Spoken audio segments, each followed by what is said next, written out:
Senyore, Johnny my friend. Bukan deng, itu opening dari channel Euro House. Tapi kenapa gue openingnya kayak gitu? Karena di video kali ini gue akan mengulas atau mereview sebuah mobil yang sering banget Ben Spencer Hockey nge-review mobil ini. Mobilnya apa? Nah, saat ini gue sedang berada bersama si hitam yang terkenal akan kehandalan, terkenal akan kekuatannya, yang masih oke banget kalian gunakan di tahun 2021. Selamat datang di channel Belanja Mobil dan selamat menonton review dari Toyota Fortuner tahun 2012. Ini dia teman-teman, Fortuner yang sudah mengalami facelift pertama teman-teman. Nah, kalau ngomongin Fortuner, kita bahas dulu mengenai sejarahnya sedikit, di mana mobil ini adalah seorang pionir atau seorang pendahulu akhirnya SUV leather frame medium seperti ini populer di Indonesia. Mobil ini pertama kali diluncurkan di Indonesia pada tahun 2005, tepatnya di event Jakarta International Expo, dan akhirnya resmi dijual oleh pihak Toyota Astra Motor pada tahun 2006 teman-teman. Dan mobil ini di Indonesia sendiri sudah mengalami 2 kali facelift atau 2 kali penyegaran pada tahun 2011 dan pada tahun 2008. Dan ini merupakan penyegaran terakhir sebelum akhirnya Fortuner berganti generasi menjadi Fortuner PRZ. Nah, ngomong-ngomong tipe, mobil ini banyak sekali diberikan tipe oleh Toyota. Pada generasi sebelum facelift ada tipe G, tipe V, dan setelah facelift hanya ada tipe G dan tipe TRD Sportivo.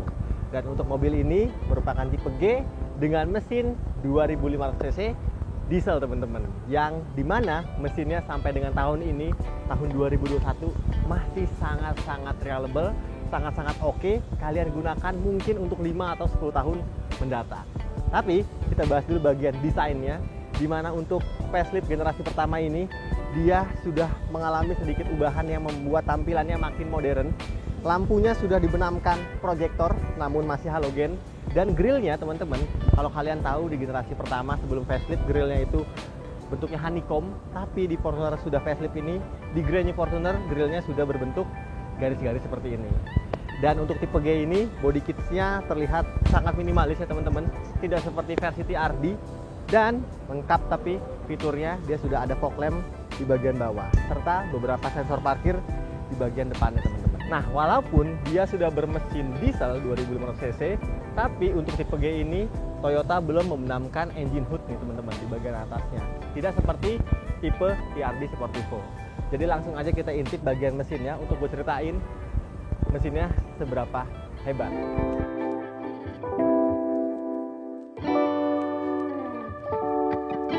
Ini dia tampilan mesin atau layout dari engine bay Toyota Fortuner dengan mesin diesel teman-teman. Sebagai informasi, mobil ini sudah mengalami facelift, di mana bukan tampilan saja yang mengalami ubahan, tapi di bagian mesin juga mengalami penyegaran teman-teman. Di mana mesin diesel 2500 cc-nya sudah mengalami penyegaran sehingga makin modern. Dan mesin ini sudah dilengkapi dengan teknologi common rail yang juga dipasangkan dengan variabel nozzle turbo atau VNT. Dan Toyota mengklaim mesin dari generasi facelift ini lebih bertenaga 30% dibanding dengan versi sebelumnya atau sebelum facelift, di mana tenaga maksimalnya Fortuner ini di angka 142 PS atau 140 HP daya kuda, dan torsinya teman-teman yang meningkat drastis dari sebelumnya 260 Nm, setelah facelift mengalami tambahan torsi menjadi 343 Nm, dan itu merupakan torsi yang ya memang cukup besar, namun kalah dengan rivalnya yaitu Pajero Sport. Tapi ngomong-ngomong, untuk ketahanan atau reliable dari mesin ini sampai dengan tahun ini atau 5 hingga 10 tahun ke depan masih sangat oke sekali kalian gunakan, dan masih sangat masih sangat kuat sekali lah mesin 2KD FTV andalan Toyota ini. Dan mesin ini menyalurkan tenaganya ke 2 pilihan gardan atau drivetrain, yaitu ke 4 roda atau untuk mobil ini ke roda belakang teman-teman. Jadi two wheel drive bagian belakang. Mantap, dia sudah lengkap, dia sudah juga ada ABS di situ, dan mesinnya udah ada peredamnya. Dan gini aja tampilan mesinnya. Sekarang kita tutup lagi dan gua akan ceritain bagian samping dari mobil ini. Let's go.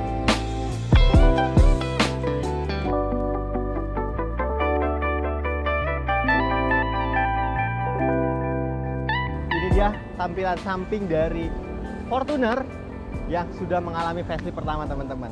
Bisa kalian lihat tampilan sampingnya sangat gagah ya, teman-teman.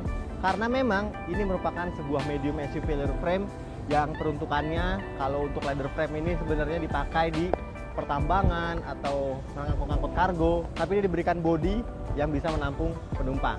Nah, kita ke bagian depan, kita lihat ciri khas dari SUV, dia memiliki over fender atau wheel-arch molding yang cukup besar nih, teman-teman, menyambung hingga bagian bawah. Dan di bagian bawah nggak lupa, karena ini mobil yang cukup tinggi, dia ada juga footstep atau pijakan kakinya, teman-teman. Nah, kita ke belakang, sama seperti depannya, ada over fender juga yang terlihat cukup besar. Nah, kenapa over fender cukup besar? Karena untuk menampung ban atau roda dari Fortuner yang juga cukup besar, teman-teman.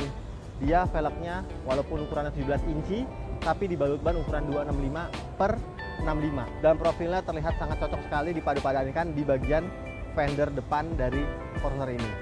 Nah, untuk bagian velg yang generasi facelift ini, velgnya sudah berbentuk agak modern, teman-teman. Walaupun masih satu warna silver aja. Dan gue suka banget tampilan velg dari yang versi G seperti ini. Nah, kalau untuk TRD dia sudah dapat two-tone polish ya, teman-teman. Nah, untuk bagian pengereman, Fortuner sudah dilengkapi dengan teknologi ABS, EBD, brake assist. Tapi sayangnya hanya itu aja fitur keselamatan atau fitur pengereman dari mobil ini. Lainnya masih standar. Oke, di bagian spion dia sudah ada lampu sennya. Nah, untuk masuk ke dalam, sayangnya Toyota belum menyematkan fitur keyless smart key ke mobil yang harganya kalau nggak salah barunya di angka 300-400 juta ini. Dan kalian harus memencet tombol bukaan pintu yang terletak di kuncinya. Nah, ketika begini, barulah kalian bisa masuk ke dalam kabinnya. Tapi nggak apa-apa, it's okay, masih ada alarmnya, masih aman harusnya mobil kalian. Dan bagaimana kalau sekarang kita lihat tampilan belakang dari Toyota Grand New Fortuner ini.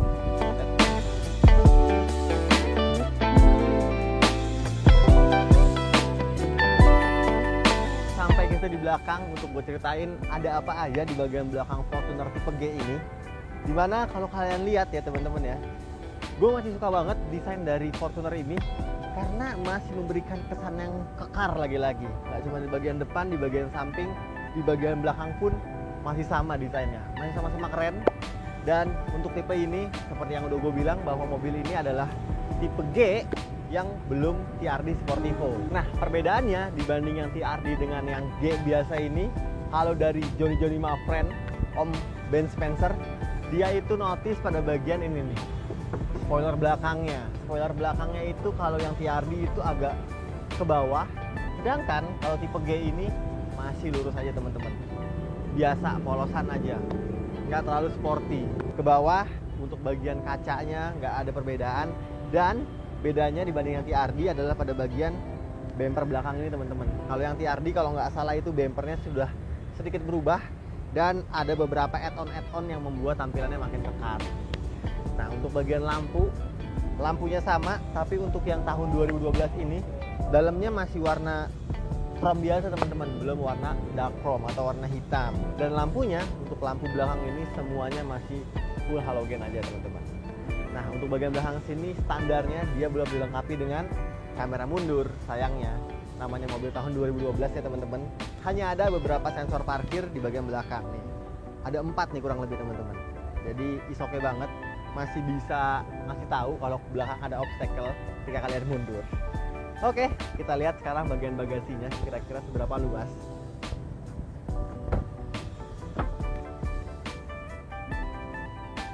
Nah, ini dia tampilan bagasi dari Fortuner tipe G, dimana ketika tiga-tiganya joknya dibuka atau digunakan, bagasinya ternyata masih cukup luas nih, teman-teman.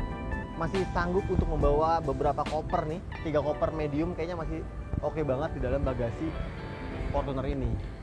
Dan mengapa Fortuner ini sangat digemari? Karena memang dia memiliki kepraktisan dan keluasan kabin yang sangat oke.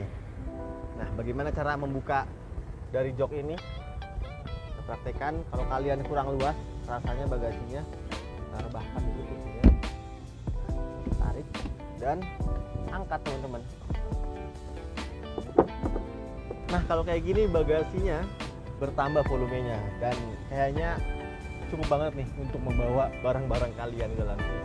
Sepertinya itu aja di bagian bagasi sini, masih mantep banget bagasinya karena cukup luas. Nah sekarang saatnya gue ceritain bagian interior daripada Toyota Fortuner tipe G ini. Let's go.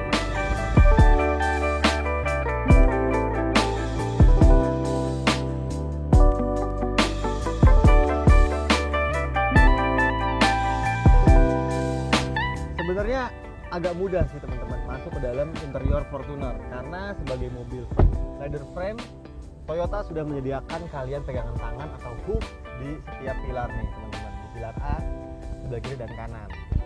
Nah ngomong-ngomong, karena ini adalah mobil tahun 2012 di mana dia interior bagian dashboardnya ini berbeda daripada Toyota Fortuner yang sudah final edition teman-teman. Dia bagian dashboardnya itu masih warna beige seperti ini nih teman-teman, dan masih dilapisi dengan material yang semuanya hard plastik. Tapi nggak apa-apa banget karena terlihat masih plastik-plastik yang bukan plastik murahan ya teman-teman. Nah kita bahas pertama kali untuk posisi menyetir atau posisi duduk. Suka banget dengan posisi duduk Fortuner karena sebagai mobil leather frame dia memberikan visibilitas yang sangat tinggi teman-teman. Jadi kalau kalian nggak setinggi gue, tetap aja kok kalian bisa melihat atau menjangkau semua bagian mobil secara sempurna. Apalagi kursinya juga kalian bisa atur melalui metode naik turun, dan pastinya dia bisa maju mundur serta reclining. Tapi sayangnya untuk mobil dengan harga 300-400 jutaan pada saat barunya, semuanya masih diatur melalui mekanikal, jadi belum ada yang elektris teman-teman. Kita lanjut bahas setirnya dia mirip sama kepunyaan Innova, dan untuk pengaturannya juga masih hanya tilt aja teman-teman, belum bisa teleskopik nih. Dan rasanya ya masih cukup ergonomis lah menyetir Fortuner ini.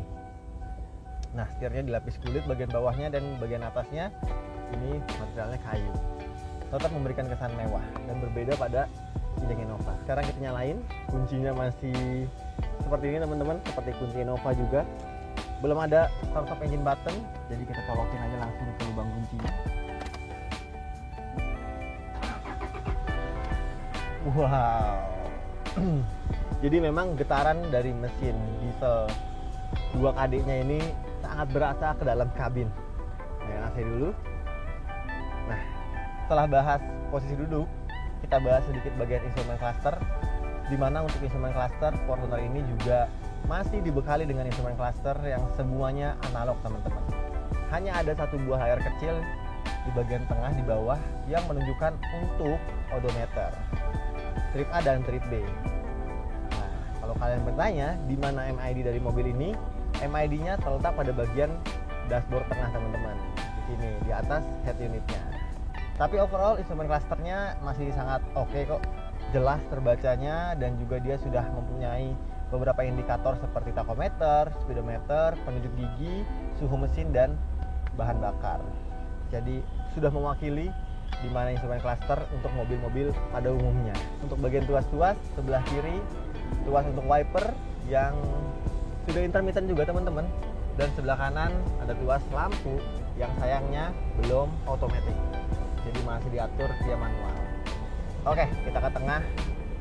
Fortuner diberikan suatu sentuhan yang cukup mewah, di mana di bagian setirnya juga ada motif kayu, dan di bagian tengah sini, di bagian cover AC-nya ini juga sudah diberikan motif kayu warna hitam begini. Jadi tetaplah berkelas. Dan di bawahnya juga ada chrome yang manis nih. Untuk bagian entertainment-nya, sayangnya Fortuner ini juga masih menggunakan entertainment yang cukup old school, karena dia hanya bisa memutar audio via DVD, MP3, belum bisa menyambungkan via konektivitas Bluetooth teman-teman. Nah, kita ke bawah lagi, ada pengaturan AC yang cukup besar. AC-nya ini kalian bisa atur melalui climate control, atau kalian tinggal set ke mode auto dan dia akan auto menyesuaikan suhu dari luar dan dalam kabin. Sip, kita ke bawah lagi. Ada satu buah asbak ya teman-teman, buat nyimpan koin mungkin. Dan ada sensor parkir. Dan di sampingnya paling pojok ada penunjuk untuk menyalakan AC bagian belakang. Ngomong-ngomong, untuk soket 12 volt dia juga ada dua di bagian depan sini, sebelah kiri dan kanan. Jadi nggak usah berebutan untuk mengecas gadget kalian di dalam sini. Dan di bagian tengah sini juga banyak sekali tempat penyimpanan. Di depan ada satu buah tempat untuk menyimpan handphone Anda mungkin, ada dua buah cup holder, dan ada satu buah tempat penyimpanan tertutup yang terlihat cukup besar. Oke, sepertinya itu aja untuk Fortuner di bagian interior depannya. Tidak ada lagi yang menarik. Bahkan sun visor-nya untuk bagian driver belum ada kacanya teman-teman. Kalau di passenger udah ada kacanya, namun belum ada lampunya. Lampunya masih warna kuning dan ada satu tempat AC. Sip, kalau gitu sekarang kita ke belakang buat gue ceritain kira-kira seberapa luas bagian kabin baris kedua dari Fortuner ini. Let's go.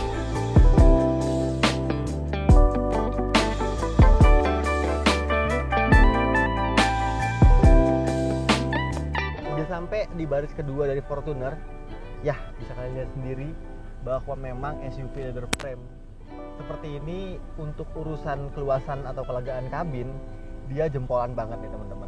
Di depan adalah posisi mengemudi gue dan masih bisa memberikan ruang kaki yang cukup lah. Ini sekitar 5 jari ya teman-teman ya, masih oke banget. Dan kursi ini juga kalian bisa atur maju dan mundurnya. Jadi kalau kalian pengen berbagi ruang ke baris paling belakang, jadi kalian tinggal majuin aja. Kalau posisi paling maju, nah kurang lebih seperti ini. Terasa mentok nih kakinya nih teman-teman. Jadi tinggal kompromi aja sama driver, suruh majuin sedikit mungkin ya. Ngomong-ngomong, di bagian tengah ini Fortuner G tidak memberikan keasikan atau nggak banyak hal yang bisa kalian mainkan.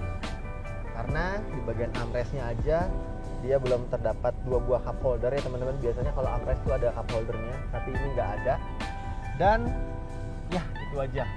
Di bagian atas juga tidak terdapat monitor atau sunroof seperti Pajero Sport. Nggak ada di Fortuner ini. Hanya ada pengaturan AC, blower kedua dan ketiga di belakang teman-teman. Nah untuk cup holdernya tidak ada di tengah, melainkan di bagian pintu aja. Dan hanya ada satu buah cup holder teman-teman. Dan sepertinya itu aja untuk baris keduanya. Nah kalau impresi untuk baris ketiga atau baris paling belakang itu kurang lebih sama seperti baris kedua, hanya saja dia memberikan ruangan yang pastinya lebih sempit. Dan kalau kalian berpostur lumayan tinggi, pasti kalian akan jongkok teman-teman, karena dia memang joknya lebih rendah dibandingkan dengan baris kedua ini. Tapi overall masih sama-sama nyaman, masih sama-sama luas untuk ukuran jok baris ketiga ya teman-teman. Oke, sepertinya itu aja bagian interior dari Fortuner tipe G tahun 2012 ini. Sekarang gue pengen lanjut ke depan buat gue kasih tahu berapa harga atau uang yang harus kalian siapkan untuk membawa pulang Fortuner diesel yang sekarang banyak banget dicari warga teman-teman. Let's go. Oke, jadi memang ketika turun dari sebuah SUV leather frame yang tinggi seperti ini berasa agak sedikit maco ya teman-teman. Nah seperti janji gue, di akhir video gue akan menceritakan atau memberitahu kalian berapa uang atau rupiah yang harus kalian siapkan untuk membawa pulang Toyota Grand New Fortuner tahun 2012 dengan kondisi yang masih sangat-sangat baik teman-teman. Dia walaupun kilometernya sudah cukup banyak yaitu 111.000, tapi mobil ini boleh langsung kalian rasakan langsung karena kondisi mesinnya, kondisi kaki, kondisi kenyamanan berkendara masih sangat baik sekali. Nah, untuk membawa pulang Toyota Grand New Fortuner ini kita buka di harga 225 juta rupiah dan tentunya masih boleh kalian nego lagi. Sekarang Fortuner sudah seharga LSUV baru nih teman-teman. Kira-kira beli LSUV atau beli medium SUV yang gagah seperti ini? Coba tulis di kolom komentar di bawah. Dan sampai di akhir video, terima kasih banyak untuk kalian semua yang udah nonton video ini sampai habis. Jangan lupa untuk di like, di komen, di share, dan di subscribe channel Belanja Mobil. Gue Raka pamit, sampai jumpa di video kita selanjutnya. Dah.